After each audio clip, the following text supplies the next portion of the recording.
Let me ask you something real quick. If someone told you 5 years ago that 1 in 5 Americans would be paying over $1,000 a month just for their car, you'd probably think they were exaggerating. You'd think, okay, maybe some tech bro in San Francisco with a blacked out Range Rover. Not regular people, not your neighbor who works in HR and eats lunch at Chick-fil-A every Tuesday.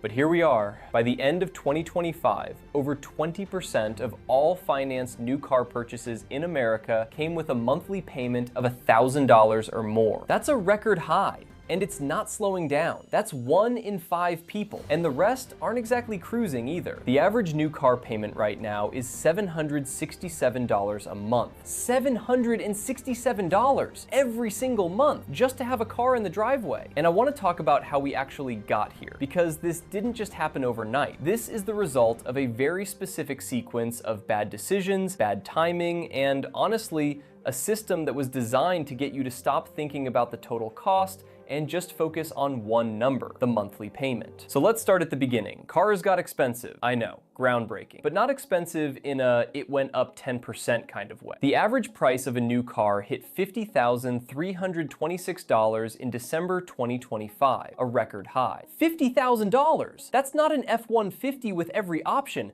That's the average. The average new vehicle sticker price pushed past $51,456 by March of 2026. So if you walked into any random dealership in America right now and bought whatever the average person buys, you're walking out having committed to over 50 grand before anyone even talks about interest. And part of what's driving this right now is tariffs. I'm not going to turn this into a political video, but the numbers are the numbers. Tariffs on vehicles and raw materials have been pushing car prices higher, with the average cost of a new car now approaching $50,000. Manufacturers are absorbing some of it, consumers are absorbing the rest. And the consumer never wins that trade. So prices are up. That's problem one. Problem two is interest rates. After a decade of basically free money, rates jumped, and they haven't really come back down in a meaningful way for car buyers. The average APR on a new car loan sits around 6.7% right now. That sounds manageable until you realize you're financing $43,000 or $44,000 on average, and you're doing it for years. The Federal Reserve kept its target rate unchanged at its March 2026 meeting, and experts don't expect auto loan rates to shift much through the rest of 2026. So there's no cavalry coming. There's no rate cut that's going to suddenly make your $900 payment a $600 payment. That's just not the math. And here's the part that really bothers me. The solution most people are using to deal with these high prices and high rates is to just stretch out the loan. The average new car loan is now running 70 months. That's almost 6 years. And a record 22.9% of new car purchases in early 2026 were financed for 84 months or longer. 7 years. 7 years of payments on a car. Think about what happens to a car in 7 years. Tires need replacing. Brakes. The warranty is probably gone around year 4. You're paying for a car that is actively aging out from under you while still writing checks every month.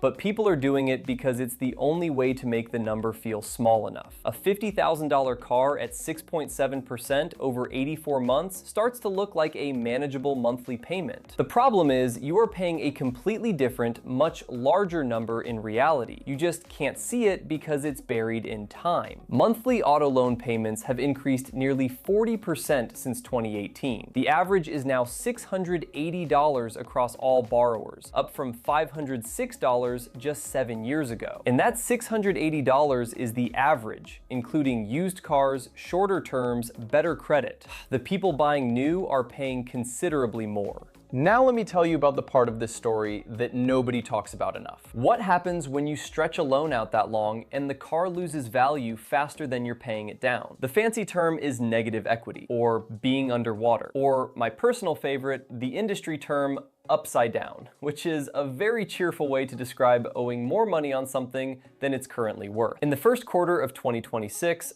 30.9% of trade-ins toward new car purchases carried negative equity. The average amount owed on those underwater trade-ins was $7,183, the second highest quarterly level ever recorded. Almost a third of people trading in a car right now owe more on it than it's worth. And here's the trap that nobody explains clearly. When you trade in a car with negative equity, that balance typically gets rolled into your new loan. So you're now financing a new $50,000 car plus the $7,000 you still owed on your old one. Your loan just became $57,000. Your monthly payment just jumped, and the cycle continues. The average new vehicle monthly payment for someone rolling negative equity into their new loan is $932 a month. That's $159 more than a typical buyer. You can see exactly how people end up at $1,000 a month. It's not always because they bought something crazy. Sometimes it's because they bought something they could barely afford, stretched the loan, watched the car lose value, and then needed to trade it in before the loan was done. Every bad decision compounded by the next one. Now, this is where I want to talk about the part of this that doesn't happen by accident. The dealership is not your financial advisor. I want to be very clear about that. The finance and insurance office, the F&I manager, the back room where you sign all the paperwork, that is not where the car deal happens. That's where the dealer's profit is made. Because here's what most people don't know. When you finance through a dealership, the lender gives the dealer something called a buy rate. That's the actual rate you qualify for. The dealer is not required to pass that rate along to you. They can mark it up and pocket the difference. So you might qualify for 5.9%. They show you 7.4%. You think you're getting approved. You are, just at a rate that's padding their check. And then there's what's called payment packing. Payment packing is when a dealer presents you with an inflated monthly payment during negotiations, then uses the extra amount to quietly bundle in add-ons, extended warranties, gap insurance, paint protection, without clearly disclosing them. The FTC has literally brought cases against dealership groups for this specific practice. The way it works in real life is subtle. They ask you one question early and everything else flows from that. What monthly payment are you comfortable with? That's it. That's the whole game. Once you say $700 or $800 a month, they now have complete control of the deal. They can adjust the loan term, the interest rate, the price of the car, and the add-ons to hit that number while maximizing what they keep. You're not negotiating the car.